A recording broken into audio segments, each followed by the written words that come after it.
नमस्कार दोस्तों। Complete financial planning के इस सीरीज में एक बहुत इंपॉर्टेंट चीज हम आपको बताना चाहते हैं, जैसे कि अ, आप प्रोफेशनल है और वो प्रोफेशनल होने के नाते आप प्रोफेशनल चार्जेस लेते हैं।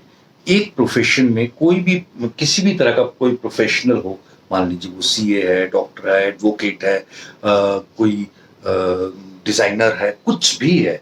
अगर उसकी एवरेज 1 आवर की जो इनकम है, वो 1 आवर की इनकम भी अगर हमें सेविंग के तौर पर देता है, तो कंप्लीट फाइनेंशियल प्लानिंग में इतने इंतजामात हैं कि वो कितना लंबा असर कर सकती है। आपको मैं एक एग्जांपल के तौर पे बताने की कोशिश करता हूँ।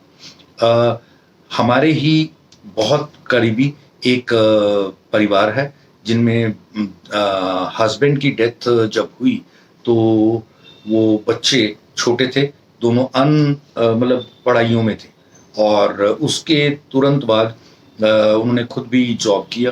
और बहुत ही ऐसी परिवार स्थिति थी जिसमें अ, मुश्किल थे, घर नहीं था, किराए पर थे।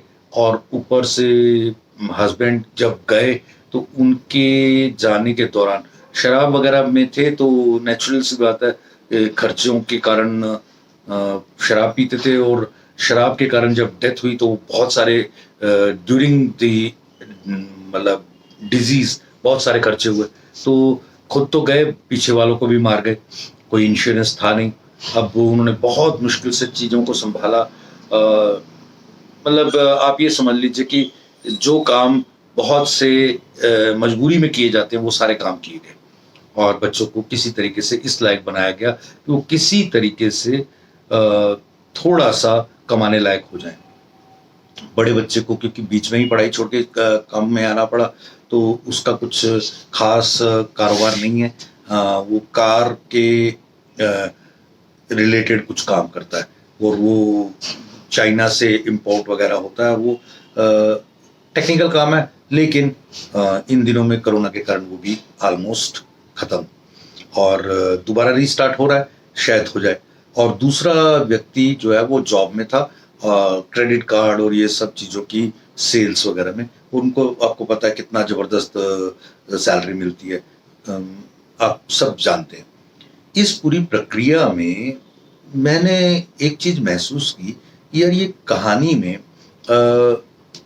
वाइफ की क्या गलती थी, बच्चों की क्या गलती थी। और आज बड़े वाला लड़का वो 38, 36, 38 का हो गया है, और 34 के करीब करीब छोटे वाला हो गया। अभी तक दोनों की शादियां वगैरह, क्योंकि वो किराए के मकान में है, और जॉब स्थिर नहीं है, और चीज़ें उस तरीके से नहीं है जिस तरीके से होनी चाहिए। इस पूरी प्रक्रिया में उन्हें नुकसान ये हो रहा है कि वो they are not in terms with life. अगर कहीं, मैं ये अगर वाला क्यों बोल रहा हूँ, इसलिए क्योंकि ये बहुत इंपॉर्टेंट है।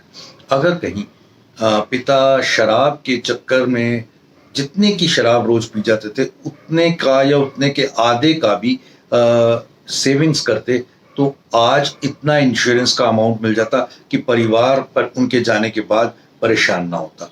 बच्चों की पढ़ाई अच्छे से हो जाती, बच्चों के सारी चीज़ें सही तरीके से अच्छे से वो सेटल हो जाते। एक परिवार का बिखर जाना, एक परिवार का संवर जाना, दोनों चीज़ें इतना महत्वपूर्ण है कि कंप्लीट फाइनेंशियल प्लानिंग उसमें एक बहुत बड़ा रोल प्ले कर सकती है। आप जूम की हमारी क्लासेस में इस कहानी के प्रोज कॉन्स, क्यों हुई, कैसे हुआ, और ऐसी कहानियां क्यों बनती हैं के बारे में बहुत ज़्यादा, हमारे से क्या रिलेट करती है, हम उसमें कैसे अपना रोल निभा सकते हैं, के ऊपर बात करेंगे। आप हमारा एक लक्ष्य है कि आने वाले 36 महीनों में हम करीब 1.5 लाख परिवारों को ऐसी समृद्ध सामर्थ्य देना चाहेंगे कि जिससे वो मजबूती से अपने आप को, अपने परिवारों को संभाल सके। एक छोटे से प्लान के बारे में मुझे जिक्र करना है। यदि आप 1 घंटे की अपनी प्रोफेशनल फीस देते हैं, तो आपको क्या क्या मिलेगा। 1 करोड़ का लमसम, एक बहुत शानदार रिटर्न, पहला। और दूसरा, 7 लाख रुपए की पेंशन अगर वो लमसम अमाउंट नहीं देते, तो लाइफ टाइम। देन उसके बाद करीब 25 लाख रुपए का फैमिली का इंश्योरेंस या फैमिली फंड जो कि बहुत बहुत बहुत इम्पोर्टेंट। ये सारा कुछ 1 घंटे की प्रोफेशनल फीस, मान लो 1 घंटे की प्रोफेशनल फीस किसी की भी 500 से कम तो क्या होगी, और इतने में इतना सब कुछ मिले तो क्यों नहीं कोई लेना चाहेगा। आप इस बारे में भी जानकारी लेना चाहें तो मुझे कॉन्टैक्ट करें। Thank you. जय हिंद।